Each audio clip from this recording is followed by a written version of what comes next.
Guys, കഴിഞ്ഞ വർഷം അതായത് 2025 തമിഴ് സിനിമ ഇൻഡസ്ട്രിക്ക് വളരെ ശോകം വർഷമായിരുന്നു.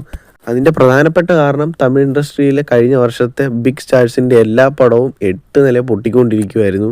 എന്നിരുന്നാൽ പോലും തമിഴ് ഇൻഡസ്ട്രിയിൽ നല്ല കിടിലൻ സിനിമകളും കഴിഞ്ഞ വർഷം ഇറങ്ങിയിട്ടുണ്ട്. ആ സിനിമകളെ പറ്റിയാണ് നമ്മൾ നോക്കാൻ പോകുന്നത്. ഈ സിനിമകൾ നിങ്ങൾക്ക് ഒരിക്കലും നിരാശ തരത്തില്ല. നിങ്ങൾ കണ്ടിട്ടില്ലെങ്കിൽ തീർച്ചയായിട്ടും കാണണം. അതിലൊന്നാമത്തെ സിനിമ വിക്രം നായകനായ വീരധീര സൂര്യനാണ്. ഈ സിനിമ ഇഷ്ടപ്പെട്ടില്ലെന്ന് കുറേ പേര് പറഞ്ഞിട്ടുണ്ട്, എനിക്ക് അറിഞ്ഞുകൂടാ. പക്ഷേ ഇത് seriously one of the best മൂവിയാണ്.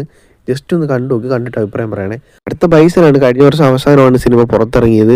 ഇതൊരു വിക്രം നായകനായ സിനിമ. ഇതൊരു നല്ല സ്പോർട്സ് സിനിമയാണ്.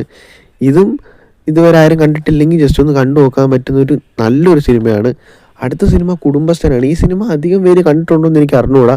പക്ഷേ വൺ ഓഫ് ദ ബെസ്റ്റ് മൂവിയായിരുന്നു 2025 തമിഴിൽ ഇറങ്ങിയിട്ടുള്ളത്. ഇത് നിങ്ങളൊന്ന് കണ്ടു നോക്കുക, അടിപൊളി പടമാണ്.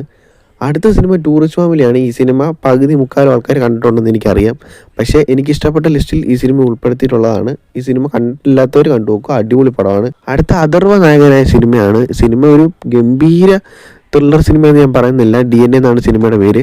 പക്ഷേ കഴിഞ്ഞ വർഷം ഇറങ്ങിയതിൽ വെച്ച് നോക്കുമ്പോൾ നല്ലൊരു സിനിമയായിരുന്നു. അടുത്ത ശിവകാർത്തികേയൻ്റെ മദ്രാസിയാണ്. കുറേ പേര് ഇതിന് നെഗറ്റീവ് പറഞ്ഞ് ഞാൻ കേട്ടിട്ടുണ്ടായിരുന്നു. പക്ഷേ എനിക്കിത് വൺ ഓഫ് ദ ബെസ്റ്റ് സിനിമയാണ് ശിവകാർത്തികേയൻ്റെ. ഇതൊരു കിടിലൻ ആക്ഷൻ ഫ്ലിക്കാണ് ഈ സിനിമ. ഈ സിനിമ നിങ്ങൾ കണ്ടു നോക്കൂ, കിടിലാണ്. അടുത്ത എനിക്ക് പറയാൻ പോകുന്ന സിനിമയാണ് 2025 തന്നെ ഏറ്റവും ബെസ്റ്റായിട്ട് എനിക്ക് തോന്നിയ തമിഴ് സിനിമ. സിറൈ എന്നാണ് സിനിമയുടെ പേര്. ഒരു വൺ ഓഫ് ദ ബെസ്റ്റ് സിനിമയാണ്. ഈ സിനിമ നിങ്ങൾ എന്തായാലും കാണാതിരിക്കരുത്. എങ്ങനെ പോലും നിങ്ങൾക്ക് ഈ സിനിമ ഇഷ്ടപ്പെടും. അത്രയ്ക്ക് നല്ലൊരു സിനിമയാണ്. ഞാൻ ഈ പറഞ്ഞതിൽ ഏറ്റവും ബെസ്റ്റ് സിനിമ ഈ സിനിമയാണ്. കണ്ടു നോക്കിയിട്ട് അഭിപ്രായം പറയണേ.